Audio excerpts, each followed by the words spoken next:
নমস্কাৰ বন্ধু বান্ধৱীসকল জ্ঞান বিকাশ ইউটিউব চেনেলৰ নতুন এটি ভিডিঅলৈ আপোনালোক সকলোকে স্বাগতম জনাইছো আমি যেহেতু যোৱা ভিডিঅত অনুবাদৰ পাৰ্ট 1 পাৰ্ট 2 আগবঢ়াইছিলো আৰু তাত আমি প্ৰাচীন অসমীয়া অনুবাদ সাহিত্যৰ বিষয়ে আলোচনা কৰিছিলো ভিডিঅবিলাক আপোনালোকে পাইয়ে আছে আৰু ধুনিয়া ধুনিয়া কমেন্ট কৰি আছে তাৰ বাবে আপোনালোকক বিশেষভাৱে ধন্যবাদ জনাইছো আৰু আজি আমি অনুবাদৰ বিষয়ে পঢ়িম সেইটো হৈছে কবিতাৰ অনুবাদ তেনেহলে পলম নকৰি আজি আমি ভিডিঅটোৰ মাজলৈ আগবঢ়োৱা হকচোন আজিৰ ভিডিঅটোতনো আমি কি তথ্য পাম চাই যাব ইয়াতে মোৰ তাত যিখিনি নোটছ আছিল লিখা সেইখিনি আপোনালোকৰ মাজলৈ লৈ আনিছো এতিয়া কবিতাৰ অনুবাদৰ ভিতৰত আমি কি চাম প্ৰথমতে চাব ইয়াতে লিখা আছে সাধাৰণতে সাহিত্যৰ অন্যান্য অনুবাদ যেনে গল্প উপন্যাস নাটক আদিতকৈ কবিতাৰ অনুবাদ যথেষ্ট কষ্টসাধ্য হয় সেইভাবে কলৰিজে ইয়াক পিৰামিডৰ হৈতে তুলনা কৰিছিল এতিয়া প্ৰথমতে আমি পালো যে কবিতাৰ অনুবাদক আৰু আমাৰ কলৰিজে কিহৰ লগত তুলনা কৰিছিল হেতু হৈছে পিৰামিডৰ হৈতে তেও তুলনা কৰিছিল বা গুণে কৰিছিল নামটো দিব পাৰে প্ৰশ্নবিলাকটো জানেয়ে গতিকে প্ৰথম আমি যেটো পালো হাৰি ইয়াতে হেইটোতে আমি এটা নতুন তথ্য পালো এতিয়া তাৰ পিছত আছে অৰ্থাৎ কবিতাত যিখিনি শব্দ প্ৰয়োগ কৰা হয় তাক যিদৰে একটা পিৰামিডৰ এটা হিল আতৰাই দিলে এটা সমগ্ৰ পিৰামিডটোৱে খহি পৰাৰ আশংকা থাকে সেই ধৰণে যেতিয়া এজন অনুবাদকে কবিতা এটা অনুবাদ কৰিব যায় তাৰ প্ৰতিটো শব্দৰ হৈতে যথেষ্ট কি থাকে গভীৰ অৰ্থ থাকে গতিকে তাক যদি অনুবাদৰ ৰূপত পৰ্যাপ্তভাৱে আমি উপস্থাপন কৰিব নোৱাৰো তেনেহলে কিন্তু মূল কবিতাটোৰ গোটেই ভাবাৰ্থখিনি হালহলনি বা বিভ্ৰান্ত হোৱাৰ কিছু আশংকা থাকে এই কথাটোৰ পৰা আমি জানিলো পিৰামিডটো আমি সকলোৱে জানোই পিৰামিড কেনে ধৰণৰ সেই পিৰামিডটোৰ পৰা যদি এটা কি থাকে এটা হিল যদি আমি আতৰাই দিও সেই গোটেই পিৰামিডটো আমি যে কষ্ট কৰি সজাইছিলো হেইটো কি হ'ব খহি পৰাৰ আশংকা থাকে আৰু সেই একে ধৰণে কি হয় এটা আমি ধৰিলক বেলেগ ভাষাৰ এটা কবিতা অনুবাদ কৰি আছো আৰু সেই কবিতাটোৰ পৰা যদি আমি এটা শব্দটোৰ মূল অৰ্থটোৰ যদি আমি ভাঙনি কৰিব নোৱাৰো তেতিয়া তাত কি হ'ব গোটেই আমি যেটো কবিতাৰ মূল অৰ্থ আছে হেইটো বিভ্ৰান্তি বা হালহলনি হোৱাৰ কিছু আশংকা থাকে গতিকে তেও সেই কাৰণে কবিতাক কিহৰ লগত তুলনা কৰিছিল পিৰামিডৰ লগত আৰু কোনে কৰিছিল কলৰিজে কৰিছিল এটো মনত ৰাখিব তাৰ পিছত আছে আৰু এটি তথ্য ৰবাৰ্ট ফ্ৰষ্টে এটা মন্তব্য দিছিলে যে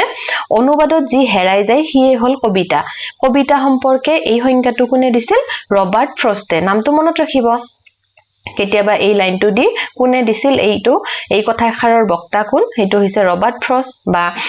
অনুবাদত যি হেৰাই যায় হিয়ে হল কবিতা এই কথাখিনি কোনে কৈছিল ৰবাৰ্ট ফ্ৰষ্টে কৈছিল আৰু তাৰ পিছত আছে আকৌ ইংৰাজ ৰোমান্টিক কবি শেলিয়ে এটা মত পোষণ কৰিছিল যে কবিতা এটাক অন্য ভাষালৈ ৰূপান্তৰ কৰা মানে ভায়োলেট ফুলৰ ৰং আৰু গঠনৰ সৌন্দৰ্য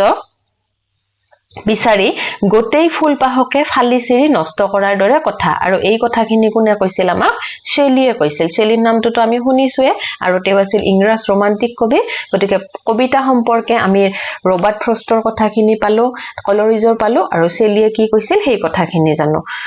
এই তিনিটা তথ্য মনত ৰাখিব তাৰ পিছত আছে চাব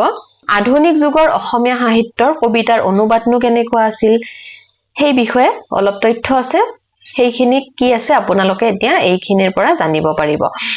তাতে আছে চাব জোনাকী যুগৰ পৰা অসমীয়া সাহিত্যত কবিতাৰ অনুবাদ চলি আহিছে এই কথাটোতো আমি জানোৱে হয়নে কবিতাৰ অনুবাদ কি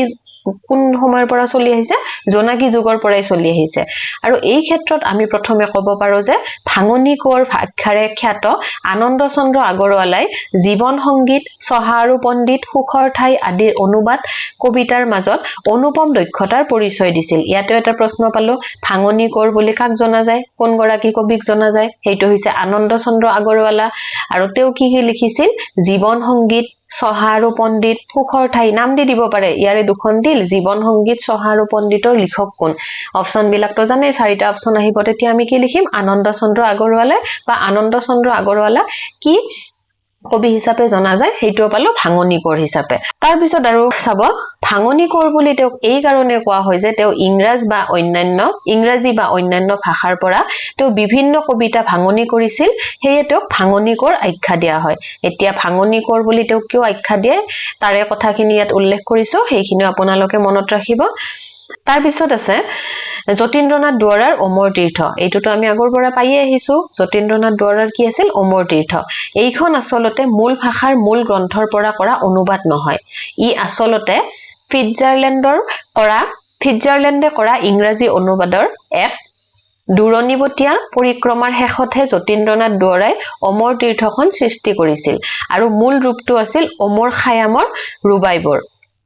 আৰু সেই ৰুবাইটোৰ পৰাই ফিটজাৰলেণ্ডে ইংৰাজী অনুবাদ কৰিছিল যাৰ পৰা যতীন্দ্ৰনাথ দুৱৰাই অমৰ তীৰ্থখন ৰচনা কৰিছিল এইখিনি এটা গুৰুত্বপূৰ্ণ তথ্য পাইছো আমি অমৰ তীৰ্থখনৰ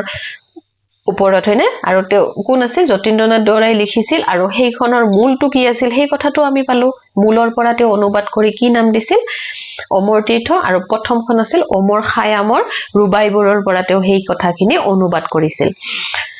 তাৰ পিছত আছে তেওঁৰ অন্য এখন সাৰ্থক অনুবাদ হল হাফিজৰ কবিতাৰ ভাঙনি মিলনৰ হুৰ নামটো কি দিছে মিলনৰ হুৰ আৰু মিলনৰ হুৰ কাৰ আছিল যতীন্দ্ৰনাথ দুৱৰাৰে আছিল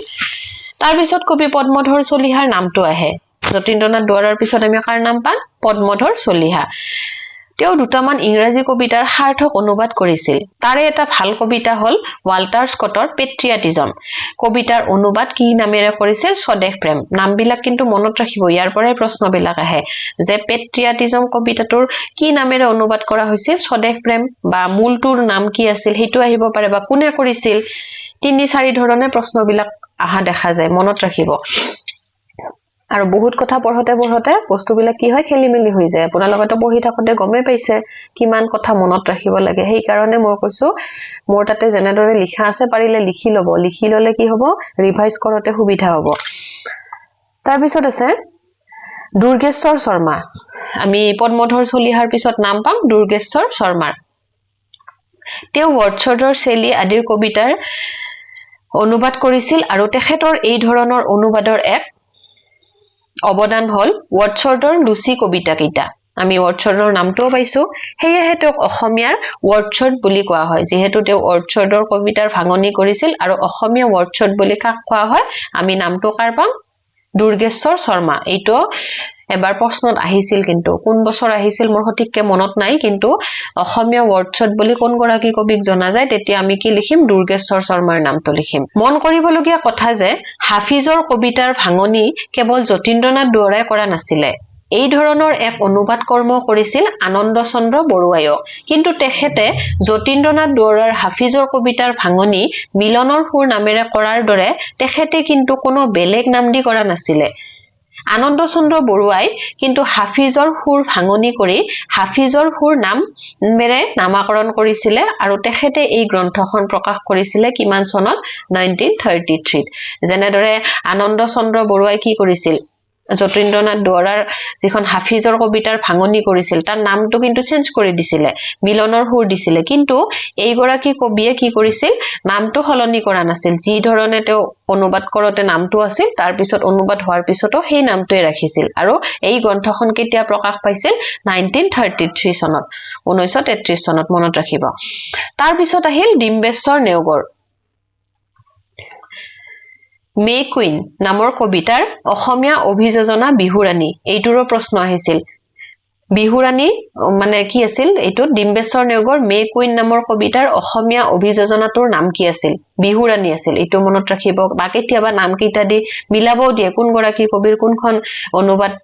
কাৰ্য কৰিছিল অনুবাদ গ্ৰন্থ এনেদৰে নামবিলাকো মিলাব দিয়ে গতিকে প্ৰশ্নবিলাক মনত ৰাখিব তাত আসলতে মূল ৰূপটো হেৰাই গৈ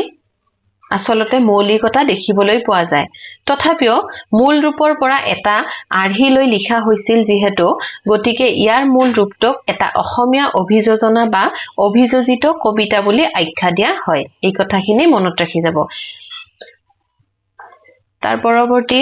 তথ্যখিনি চাব নাট্য সাহিত্য হৈছে অসমীয়া সাহিত্যৰ আটাইতকৈ দুৰ্বল দিশ এতিয়া আমি কবিতাৰখিনি এইখিনি পালো এতিয়া নাট্য সাহিত্যৰ ক্ষেত্ৰত কি আছে চাব দুৰ্বল দিশ বুলি কৈছে এইটো অসমীয়া সাহিত্যিকসকলে নাটক ৰচনা কৰিলেও কিন্তু নাটকবোৰ আমি আশা কৰা ধৰণে নাপাওঁ অৱশ্যে এই ক্ষেত্ৰত অনুবাদ সাহিত্যৰ অনুদিত নাটকে বহুখিনি অৱদান আগবঢ়াইছে প্ৰথমে আমি যদি একাংকিকা নাটকৰ বিষয়ে আলোচনা কৰো তেনেহলে 50ৰ দশকতো ভালেমান নাটক ইংৰাজীৰ পৰা অনুবাদ কৰা হৈছিল তাৰে এখন হল নাটকৰ নাম আছে ষ্টেনলি হটনৰ ডিয়াৰ ডিপাৰ্টেড নামটো মনত ৰাখিব কাৰ আছিল মিলাব দিব পাৰে বা কেতিয়াবা প্ৰশ্ন আকাৰেও দিব পাৰে এই নাটকখনৰ তিনিটা নামেৰে অসমীয়ালৈ ৰূপান্তৰ কৰিছিল সুৰেন শইকীয়াৰ প্ৰেতাত্মাৰ পৰিদৰ্শন যোগেন চেতিয়াৰ চেনেহৰ হোতা প্ৰফুল্ল বৰুৱাৰ পিতৃবিয়োগ আৰু এই যোগেন চেতিয়াৰ যেটো নাম আছে মই হেতু মনত ৰাখিছিলো ইয়াতে চেতিয়া আছে আৰু ইয়াতে একাৰ প্ৰথম ছদ একাৰ তেনেকৈ মনত ৰাখিছিলো নিজা নিজা ট্ৰিক্স কিছুমান ফলো কৰিব পাৰে কাৰণ কথা বহুত মনত ৰাখিব লাগে হয়নে গতিকে এনে ধৰণে মনত ৰাখিলে পৰীক্ষাত প্ৰশ্নটো দেখাৰ লগে লগে মনত আহি যায়